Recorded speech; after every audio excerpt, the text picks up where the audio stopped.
बिस्मिल्लाहिर्रहमानिर्रहीम, अस्सलाम वालेकुम नाज़रीन। दो रुकनी स्पेशल बेंच आपके सामने हाजिर है। और नाज़रीन, जैसे आपको बताया था कि आज 26 नवंबर के केसेस में फ़ैसले आने, और एक नहीं, दो नहीं, तीन तीन अदालतों से फ़ैसले आए हैं। और तमाम फ़ैसले आए हैं सिर्फ इस बात पे कि इजाज़त के बगैर एहतजाज किया गया 26 नवंबर को। इसमें अभी दहशत गर्दी का या बाकी को मामला शामिल नहीं किए गए। सिर्फ ये पापा के तहत, पापा मीन्स के prevention of illegal assembly act गालिबन इस तरह का बनाया हुआ है इन्होंने, कि मकसद उस कानून का ये है कि इस्लामाबाद में कोई भी इस्लामाबाद के दूध में हुकूमत की इजाज़त के बगैर एहतजाज नहीं कर सकता, जो जमहूरी हक है सारों का। और एहतजाज इजाज़त लेके नहीं किए जाते, वैसे तो इन्फॉर्म करके किए जाते हैं, लेकिन बहरहाल उसके तहत ये हुआ। तफसील उसकी आपसे शेयर करते हैं। एक जज है राय साहब, इश्तियाक गोंदल साहब, एक मुरीद अब्बास साहब हैं, तीसरे कौन है? तीसरे का नाम नहीं लिया पता, लेकिन अच्छा, ये इन तीन केसेस के फैसले अलग अलग अदालतों से आए हैं, जिसमें तकरीबन 13 जो पाकिस्तान तहरीक इंसाफ के कारकुनान हैं उनको 6-6 माह की सजाएं दी गई हैं। अब ये सारे वो मतलब ये वो अमीर कबीर आदमी नहीं थे, गरीब थे, मजदूर थे, आम लोग थे जो मेहनत करते हैं, दिहाड़ी अपनी कमाते हैं। उन सारों को फिक्स किया गया। और ये सारा कुछ जो हो रहा है ना, अब मतलब ATC लाहौर में जो फैसला आया है वहाँ से, वो उसमें कोई एक केस नहीं है खाली, ठीक है। अब हुआ ये कि जब आपके पास एक से ज़्यादा एक जैसे केसेस हो ना, तो आप सबका इकट्ठा फैसला करते हैं ताकि एक केस का फैसला दूसरे पे असरअंदाज ना हो। लेकिन यहाँ पे किया ये कि एक केस में शाह महमूद कुरैशी को ये कह के बरी कर दिया गया कि जी ये वहाँ 9 मई को तो कराची में थे। अब जिना उसमें बाकी केसेस में शाह महमूद कुरैशी को कैसे सजा देंगे आप, या बाकी जो अदालतें वो कैसे कहेंगी कि नहीं ये वहाँ लाहौर में मौजूद था, ठीक है। आपने अपने बाकी वो चीजें सारी कंट्रोवर्शियल कर दी। जरा तफसील में इसके साथ अगले आपको एक स्टोरी और बताएंगे कि इस्लामाबाद हाई कोर्ट में क्या हुआ, उस हवाले से बात करेंगे। वो बड़ी इंपॉर्टेंट जस्टिस सुधार जहाज साहब के हवाले से, वो बड़ी इंपॉर्टेंट। और फिर जो इमरान खान के बेटे सलमान और कासिम, वो तवत्तर के साथ अमेरिका में मुलाकातें कर रहे हैं। और आज अलीमा खानम साहिबा ने ये भी कह दिया है कि वो पाकिस्तान आएंगे, बल्कि इवन तलाल चौधरी साहब ने भी उनके हवाले से एक बड़ा अहम बयान दिया है, वो भी आपके सामने रखेंगे।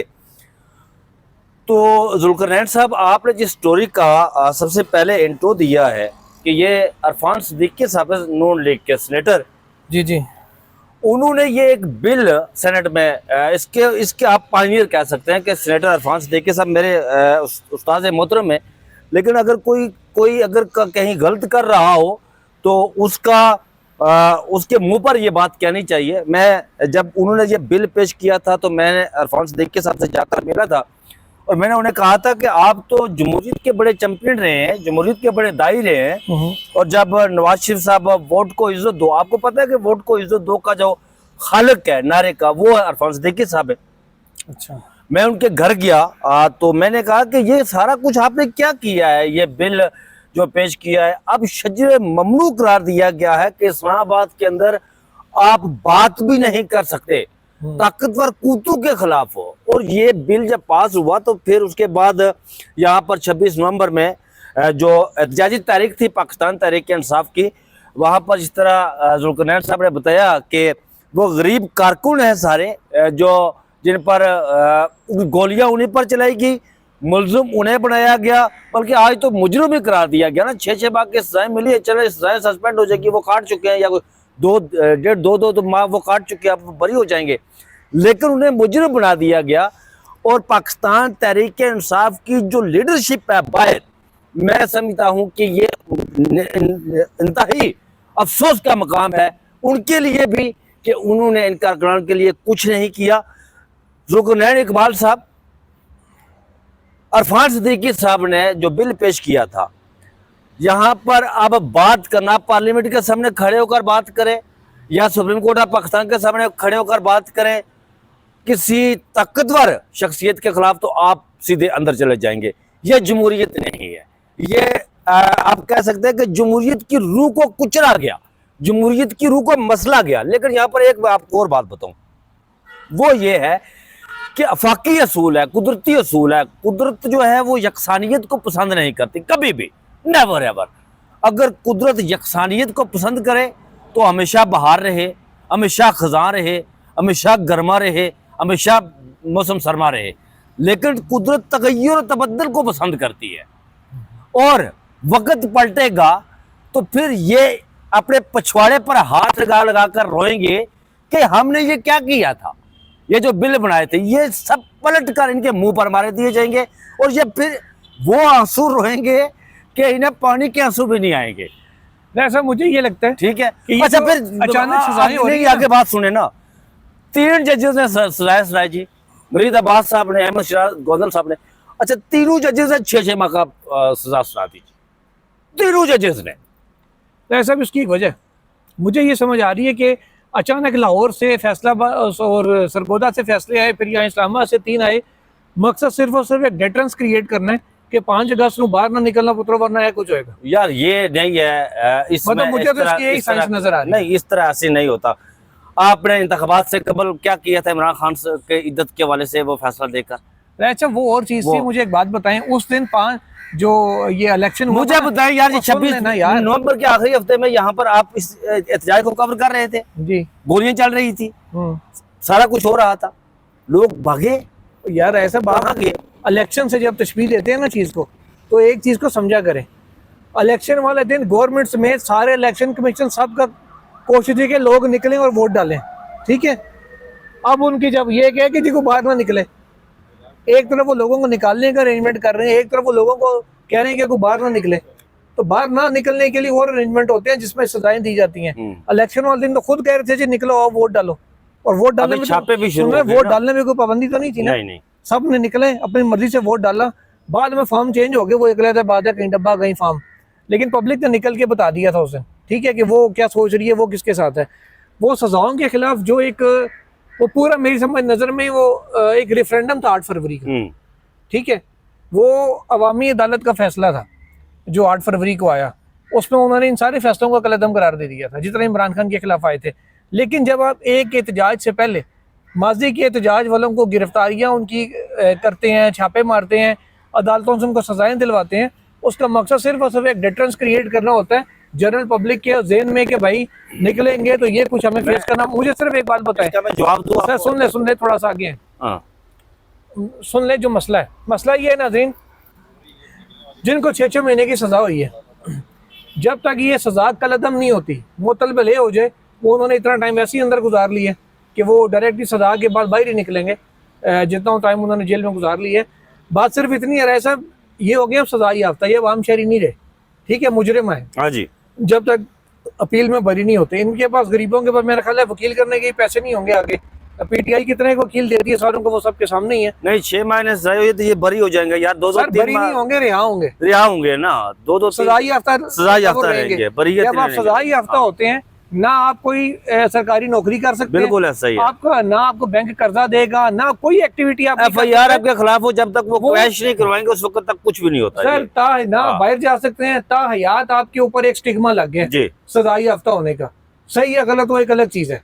तो इस स्टिग्मा जो लगा है ना, ये स्टिग्मा बहुत से लोगों के लिए, सफेद पोशों के लिए बर्दाश्त नहीं होता उनसे, बिल्कुल ऐसा, ठीक है। फैमिली में आपको क्या कहेंगे कि जी ये तो सजा याफ्ता है, जैसे आप एक साफी को कहते हैं सिक्का बन झूठा। हाँ, वो तो है ना, सुप्रीम कोर्ट ऑफ पाकिस्तान क्योंकि एक फैसला था जी। सही है गलत एक अलग चीज है, ये अलग बात है, बिल्कुल। अब इस तरीके से आप किसी को कहेंगे जी सिक्का बन सजा याफ्ता। मैं इसका आपको एक जवाब दूं, जो आपने मुझसे सवाल किया है कि ये इस सिलसिले में कि लोगों को घरों से ना निकले। आज सुबह राजा मुशर्रफ साहब को गिरफ्तार किया गया, बाद में छोड़ दिया गया। रात को नासिर महफूज और वहीद महफूज, उन्हें जो शमशाबाद और मेट्रोपॉलिटन के सदर हैं, राजा वहीद महफूज साहब शुमाली पंजाब के जनरल सेक्रेटरी भी रहे हैं, उनके घरों पर छापे मारेंगे, उनके सियासी डेरे पर छापे मारेंगे। अच्छा, मैं आपको बताता हूँ, मुझे जब ये आप सारी गुफ्तगू कर रहे थे ना, तो मुझे किबला वासिफ अली वासिफ रहमतुल्लाह अलैह याद आ रहे थे। उनकी एक कोटेशन है, उन्होंने कतरा कतरा कुलजुम कुलजुम किताब में लिखी हुई है, ताकत का बेतहाशा इस्तेमाल नफरत को जन्म लेता है, नफरत से बगावत पैदा होती है, और फिर बगावत जब होती है तो वो ताकत को कुचल देती है। अब देखिए, अब पिछले 3 साल, मुझे बताएं कि पिछले 3 साल से 4-3.5 साल से आपने हर हरबा इस्तेमाल किया ताकत का, पूरी रियासती मशीनरी लगा दी आपने पाकिस्तान तहरीक इंसाफ को कुचलने के लिए, पाकिस्तान तहरीक इंसाफ को मिटाने के लिए। क्या पाकिस्तान तहरीक इंसाफ मिट गई? आपने हर हरबा इख्तियार किया कि लोगों के दिलों में इमरान खान के लिए नफरत डाली जाए, क्या इमरान खान के लिए लोगों के दिलों में नफरत पैदा हुई? नहीं, पहले से ज्यादा लोगों के दिलों में मोहब्बत पैदा हुई है। आपने अपने लिए खुद लोगों के दिलों में नफरत पैदा की है।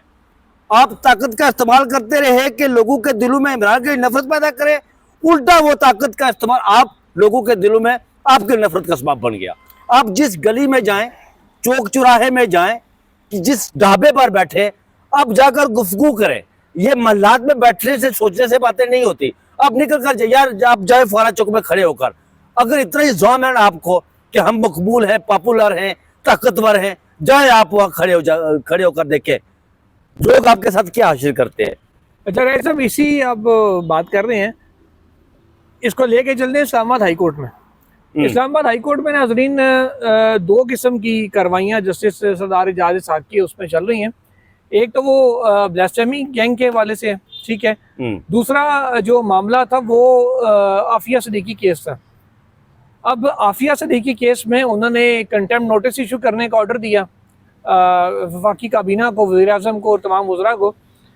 वो रजिस्ट्रार ऑफिस उसके ऊपर अमल नहीं कर रहा। वो ये रजिस्ट्रार ऑफिस का मौक़िफ़ ये है कि भाई मैंने तो कॉज लिस्ट जारी नहीं की थी इस केस की, हमने केस फिक्स ही नहीं किया हुआ था उनकी अदालत में, तो बगैर फिक्स किए हुए जो केस उनके पास लग गया उसके ऊपर ऑर्डर हो गया, तो कॉम्पिटेंट अथॉरिटी से पूछे बगैर तो नोटिस नहीं जारी करेंगे।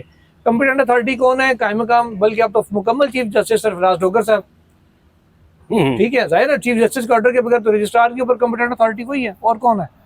तो उनसे पूछा जाएगा आपके जनाब ये नोटिस जारी करने या नहीं। इसके अलावा उन्होंने एक ऑर्डर दिया था ब्लास्फेमी गैंग के हवाले से कि जी इंक्वायरी कमीशन बनाया जाए, कि एक इंक्वायरी कमीशन बनाया जाए कि जो 450 के करीब लोग हैं जो तौहीन रिसालत के मुकदमात में गिरफ्तार हैं, तौहीन मज़हब, तौहीन रिसालत, इस पे मतलब 295 किसी पे ए लगा, किसी पे बी, किसी पे सी, उसके हवाले से कमीशन उन्होंने कहा जी बनाएं ताकि तहकीकात हो सकें कि किसके खिलाफ जाली मुकदमा है, किसके खिलाफ मुकदमा दुरुस्त है। अच्छा, इस कमीशन बनाने के ऑर्डर को चैलेंज किया गया हुआ है और उसके ऊपर आज हियरिंग हुई और जजमेंट भी रिजर्व हुई है। अच्छा चीज़ सिर्फ इतनी सी नाज़रीन, मैं तो मुझे नहीं पता ये तमाम 450 में से कितने लोग ऐसे हैं जिन्होंने वाकई में तौहीन के मुर्तकिब हुए हैं, गुस्ताखी की है उन्होंने, चाहे मज़हब की हो, चाहे इल्हामी किताबों की हो, क्योंकि वो भी इक्वली जुर्म है, या किसी इबादत गाह की हो, मस्जिद वगैरह की, या फिर किसी नबी या सहाबा किराम की शान में मुकद्दस हस्तियों के। हाँ, अच्छा मुझे नहीं पता इनमें से किसने कोई कसूरवार है कोई नहीं है, लेकिन राय साहब इस कानून का गलत इस्तेमाल भी हमने माजी में देखा होता रहा है, ठीक है। खुद आजम तारड़ साहब भी कहते रहे हैं बात, जो इस वक्त लॉ मिनिस्टर हैं। तो मैं तो बीइंग मुसलमान, बीइंग पाकिस्तानी, सिर्फ इतना सा कहूँगा कि सारे मैटर की शफाफ तरीन तहकीकात करें। कमीशन बनाया जो कमीशन मैं अगर होता है गवर्नमेंट की जगह, मैं सिंपल एक काम करता, मैं इस्लामी नज़रियाती काउंसिल के सरबराह जो है मुफ्ती रागिब नईमी साहब, मैं रागिब नईमी साहब को कहता जी आप इस कमीशन के अंदर आ जाएं, ठीक है।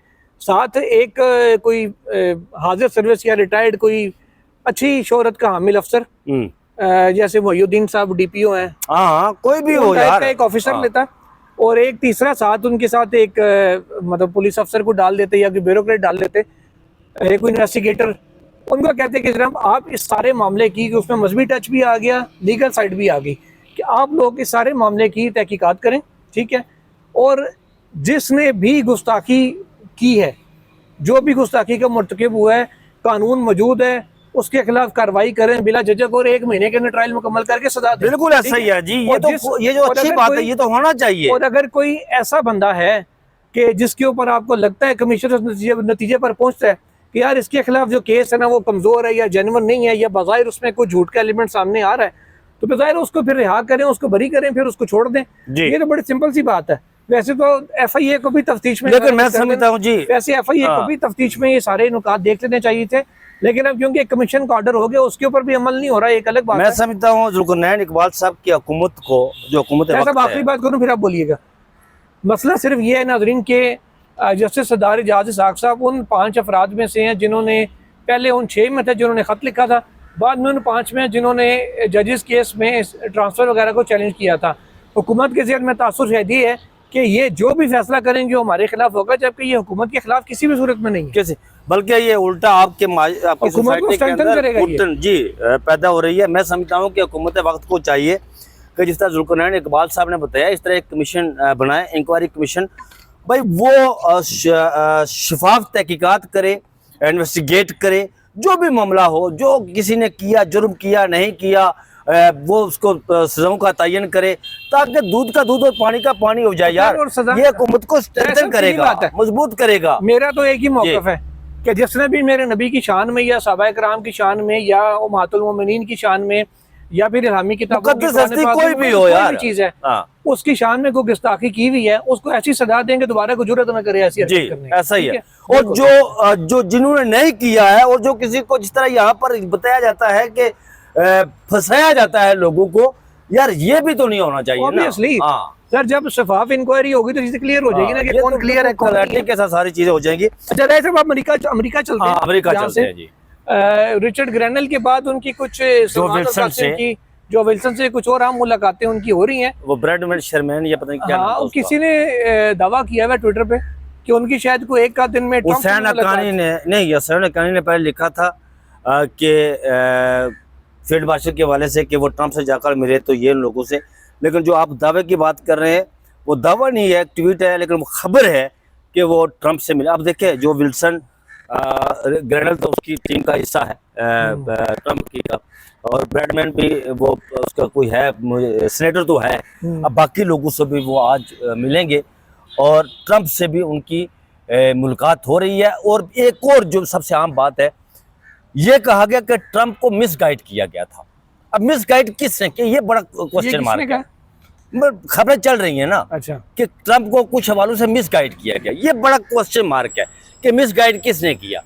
अब ये ट्रंप से, जिस तरह खबर है कि कासिम और सलमान जाकर ट्रंप से मिलेंगे और कुछ चीज़ें शायद वो उनके सामने रखे हैं और ट्रंप को क्लैरिटी मिले। अब मिसगाइड वाला जो बात की जा रही है, शायद किसी से कहीं जोड़ा जा रहा हो, हमें तो नहीं पता इस हवाले से, लेकिन ये खबर है कि मिसगाइड, और उस हवाले से वो जाकर मिलेंगे। ऐसा उसमें ये ना, देखिए एक चीज है, और तलाल चौधरी, ये फिर आप तबसरा कर देना ना। अब तलाल चौधरी साहब ने इस बात का इतराफ किया है। उनका कहना है कि हम विद इन 24 आवर्स हम उनको वीजे देंगे, वो पाकिस्तान आए। बिल्कुल। सलीमा खानम ने भी कहा कि वो पाकिस्तान आएंगे और जो एहतजाजी तहरीक चलेगी उसको लीड करेंगे। आप क्या कहते हैं इस मामले पर? सर देखिए, गवर्नमेंट ने कल एक बात तलाल चौधरी साहब ने क्लियर किया। उन्होंने कहा जी वो अगर पुरअमन एहतजाज भी करते हैं ना तो हमें उसके ऊपर कोई एतराज़ नहीं है। पुरअमन एहतजाज पर नहीं होगा, जहाँ चीज़ कानून हाथ में लेंगे तो फिर ज़ाहिर है कानून हरकत में आएगा, उनके खिलाफ कार्रवाई होगी। पहले तो जो कहते थे हमने आने नहीं देना, तो वो इस चीज़ के ऊपर आ गया कि आ भी जाएं, मुलाकात भी करें, उनका हक है, और एहतजाज भी करें, उनका हक है। ठीक है, थोड़ा सा उनकी तरफ भी फ्लेक्सिबिलिटी आई है। और एक चीज़ सलीमा खान साहिबा ने ये क्लियर कर दी है कि जी वो जाएंगे पाकिस्तान, जाएं, उन्होंने पाकिस्तान आना है। दो चीज़ें हो गई हैं क्लियर। अब वो आएंगे तो डेफिनेटली उनको तो मुलाकात से जाहिर है, जब फैमिली की मुलाकातों का दिन तो है, वो मिलने दिया उनको तो जाएगा। सवाल ही नहीं पैदा होता रोक सके।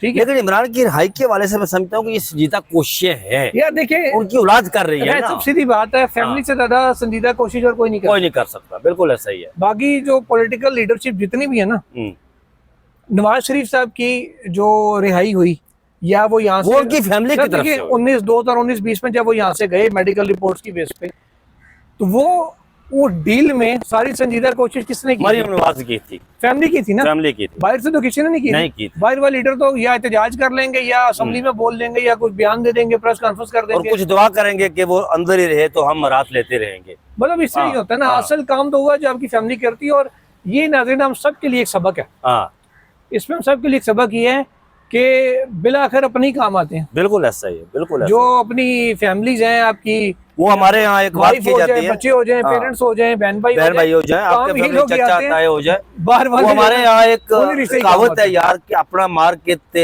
छामा सटे सटे तो पराया मार के तुपा सटे जनाब। हाँ जी। वो बिल्कुल सही बात है, ये सादक आ रही है इस पर।